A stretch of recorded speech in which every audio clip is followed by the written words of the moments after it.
Joseph Parker defeats Deontay Wilder via a unanimous decision. Sod the unanimous decision. A complete shutout decision. What was Wilder doing? Did he get spiked? Wear a heavy costume to the ring? Take ayahuasca during the fight? Did Parker have knuckle dusters? I'm sorry, but there are no excuses. Boy, oh boy, oh boy.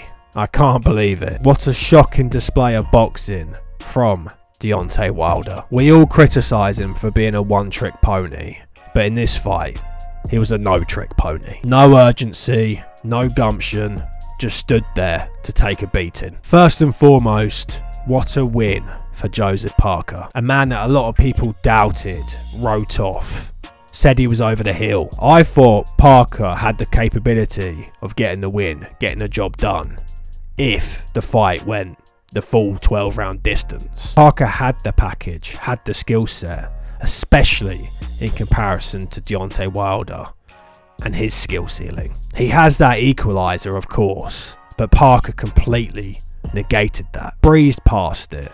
It was no concern of his. Out of the two, you would have thought Parker was the hard-hitting monster that everyone feared. Parker was letting bombs fly here, there and everywhere. There was no bomb squad in sight. I had an inkling that this fight might pan out the way it did. As I said in my previous video, Wilder hasn't fought anybody on the level of a Parker. Yes, he fought Luis Ortiz, but again, to reiterate, how old is he? I mean, how good was he? Parker overall has fought the tougher opposition. Take a look at their resumes. You can't doubt that at all. Wilder at 38, Parker at the ripe age of 31. He's also a former world champion. He knows his way around the ring, and it was telling in this fight. Parker is the fresher, more active fighter, and then you get Wilder, who's at the back end of his career and has been completely inactive, with one round to his name in the last 2 years. How nutty is that? You jump in with Joseph Parker after that long of a layoff. A lot of people questioned Parker's heart, will and cojones going into this fight. It was a fair assessment. Whenever he stood up against, for example, Anthony Joshua or Dillian White, he just didn't really look up for these fights. He looked like he felt sorry for himself.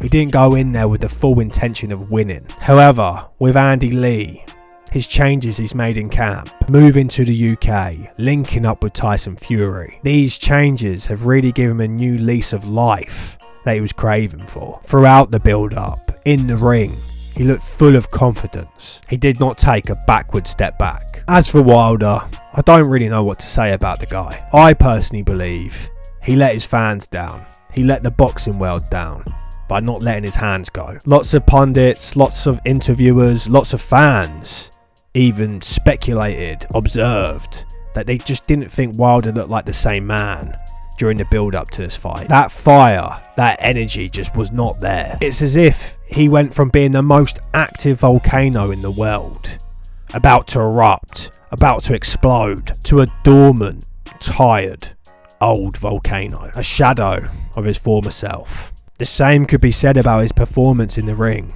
and his post-fight interview. He pretty much stated that his love, his passion for boxing is gone now. His family, his money has given him peace. Oh, and of course, let's not forget ayahuasca. This, sadly, could potentially be the last time we see Deontay Wilder in the ring. Potentially curtains for his career and retirement on the horizon. What can we say about the fight?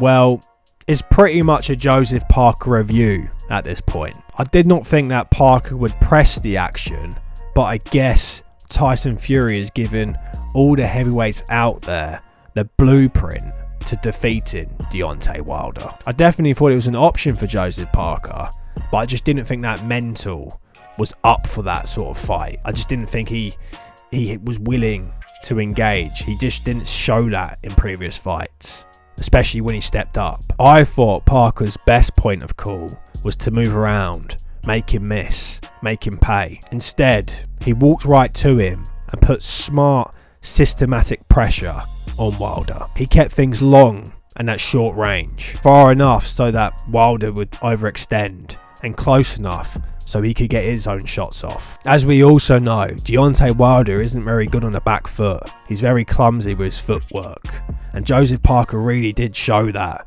when he was pressing him back. What Parker did well was he kept low. He jerked his body in certain rhythms. He just kept away from that right hand. He was going to the body, varying that jab up, throwing 2s and 3s of that shot, and then boom, those overhand rights just came in. He was landing them all night, all day. What a peach of a shot. It was the money shot for him throughout the fight. He landed a beautiful one in the 8th round, which pretty much stunned Deontay Wilder. It almost took him out. His eyes looked glazed. He looked out of it. I thought he took a second dose of ayahuasca. If there is one thing that you can say, is Wilder did display a pretty solid chin in this fight. Man just didn't have any head movement. He just took shots all night. I don't know how he does it with that frame and those chicken legs, but good on him. He just defies any sense of logic. And you also just wouldn't think he could develop that much power with those legs either. Wilder did attempt to come back in the 12th, but it was far too late. His corner really let him down. They made him believe that he was winning the fight. But in that 12th, Parker did the smart thing. He tied him up. He kept him engaged in that clinch constantly, tried to long out that round as long as possible, and got the decision. It was an impressive, mature performance from Joseph Parker. Big props to Andy Lee for putting that strategy together, making Joseph Parker a better fighter. Parker is a great example of someone who's lost convincingly and came back with redemption. He's come back stronger and he's got better for it. I personally would like to see him in a rematch with Joe Joyce, or alternatively a fight with Zhilei Zhang would be absolutely mouth-watering. The WBO #1 versus the WBO #2 for the #1 spot. Make a statement and try and beat the most avoided heavyweight at this current time. As for Wilder, people are yelling retirement this, retirement that. Didn't we do that with Parker? Yes, he's 38, but boxing is way too willing to yell this term. This could potentially light a fire in Wilder's pipe. I mean, Wilder's belly, and he might want to seek redemption himself, make his own redemption arc. Don't forget, he was out of the ring for 2 years. He was very inactive. He looked terrible, but he does deserve another shot. If he looks high on ayahuasca again, then yes, we probably should say, Wilder, call it a day. It would definitely be a shame to see him go out this way, especially on that performance. Well done to Joseph Parker. What a performance. He put in the right tactics in place. He negated that right hand. He was bombing those right hands himself, and he really pushed Deontay Wilder back. Just smashed him to pieces. Big up to him, honestly. His career best performance. But anyway, I really hope you enjoyed this video. If you did, please make sure to drop a like, subscribe and comment, and I'll see you in the next one. Bye.